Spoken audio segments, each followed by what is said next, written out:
अब आपका मन भी कहीं नहीं जाता है। ये यहीं है, पर किसी चीज के बारे में सोच रहा है। क्या ये कहीं जाता है? आपका मन कहीं नहीं जाता, ये यहीं है और किसी दूसरी चीज के बारे में सोच रहा है, पर फिर भी ये यहीं है ना? ना तो आपका शरीर कहीं जाता है, न ही आपका मन कहीं जाता है, और न ही आप कहीं जाते हैं। वे हमेशा मिलकर एक संपूर्ण इकाई बनाते हैं। अगर आप कोई चीज करना चाहते हैं तो आपको कुछ ऐसा करना होगा जो उन सभी के लिए काम करे। आप इन्हें अलग अलग नहीं संभाल सकते, इसे अलग से उसे अलग से। वे हमेशा एक साथ होते हैं, है ना? आपका मन कहीं नहीं जाता। क्या आपने इसे खो दिया है?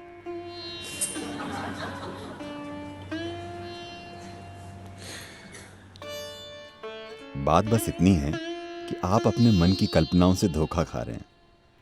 ये यहीं बैठा है और कुछ कल्पना कर रहा है। ये कहीं नहीं जा रहा है।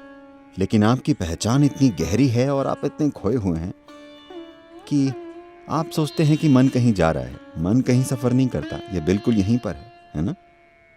आपको ये समझने की जरूरत है। आपके मन में बेकाबू और अंतहीन विचार इसलिए चल रहे हैं क्योंकि आपने उन चीजों के रूप में अपनी पहचान बना रखी है जो आप नहीं हैं। जिस पल आप खुद की पहचान किसी ऐसी चीज के रूप में बना लेते हैं जो आप नहीं हैं, तब मन बिना रुके चलने लगता है। आपने अपनी पहचान कई चीजों से जोड़ी हुई है और आप अपने मन को रोकने की कोशिश कर रहे हैं। मैं आपको बता रहा हूं, अगर आप लाखों साल तक कोशिश कर लें तो भी ऐसा नहीं होने वाला। ये नहीं हो सकता। अगर आप अपनी गलत पहचानों को मिटा देते हैं, तब आप इसी पल देखेंगे कि आपका मन एक दर्पण की तरह होगा। ये कुछ नहीं कहेगा, बस हर चीज को परावर्तित करेगा। मन को ऐसे ही होना चाहिए। आपका मन एक ऐसा साधन है जो तभी सबसे अच्छा काम करता है जब इसमें स्पष्टता हो, है ना? ऐसा ही है ना?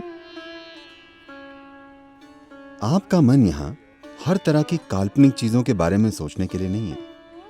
वो जीवन में एक भटकाव है। आपका मन आपको जीवन में स्पष्टता और गहराई देने के लिए है। लेकिन अभी आपका मन बस उलझन का एक भारी पुलिंदा है, सिर्फ इसलिए क्योंकि आपने कई ऐसी चीजों के रूप में अपनी पहचान बना ली है जो आप नहीं हैं, और अब आप इसे रोकने की कोशिश कर रहे हैं। इसे रोक कर रखने का कोई तरीका नहीं है। आपने बहुत बुरा खाना खाया और अब आपके पेट में गैस बन गई। आप उसे रोक नहीं सकते। आपने खराब खाना खाया है, नतीजा आ गया है। आपने गलती की कि कई चीजों के साथ अपनी पहचान जोड़ ली।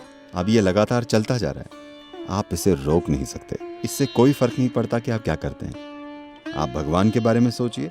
भगवान खुद आपको कई जगहों पर ले जाएंगे। अब आप यहाँ बैठे हैं और ध्यान करने की कोशिश कर रहे हैं, पर आप सोच रहे हैं कि अपने बार या रेस्टोरेंट या दोस्त या सिनेमा या किसी और चीज के बारे में। अब लोगों ने आपसे कहा भगवान के बारे में सोचो, सब ठीक हो जाएगा।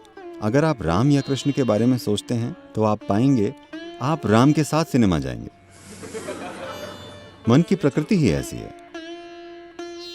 राम खुद आपको बार में ले जाएंगे, राम खुद आपको रेस्टोरेंट ले जाएंगे। आप इसे रोक नहीं सकते क्योंकि आपने खुद उन चीजों के रूप में अपनी पहचान बना रखी है जो आप नहीं हैं। कोई तरीका नहीं है इसे रोकने का। तो यहां जो किया जा रहा है वो आपके मन को काबू में करने के लिए नहीं है। ये उस बारे में जागरूकता लाने के लिए है कि आप क्या नहीं हैं। अभी सबसे पहले आपकी सबसे बुनियादी पहचान आपका शरीर है।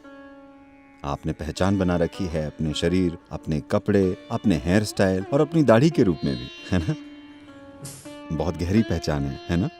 आपकी पत्नी, आपके बच्चे, आपका परिवार, आपकी शिक्षा, आपका धर्म, अनगिनत आधारों पर पहचाने। इन सभी पहचानों के साथ आप एक शांत मन चाहते हैं। ऐसी कोई चीज नहीं होती। यही कारण है कि हमने आपको शून्य नाम की एक आसान विधि दी है जिसमें आप मन से थोड़ी दूरी पैदा करते हैं। एक बार जब दूरी बन जाती है तो अगर ये बकबक करने वाला मन भी हो तो भी फर्क नहीं पड़ेगा। आप मन से अलग रहेंगे। एक बार जब आप मन से अलग हो जाते हैं तो आप सारी पहचानों से भी अलग हो जाते हैं। Because it's the mind which manufactures identifications, isn't it? क्योंकि मन ही पहचान पैदा करता है ना? तो हर तरह की चीजें मत सोचिए, बस इस विधि को काम में लीजिए। तब चीजें होंगी, वो चीजें होंगी जिनकी आपने कल्पना भी नहीं की थी।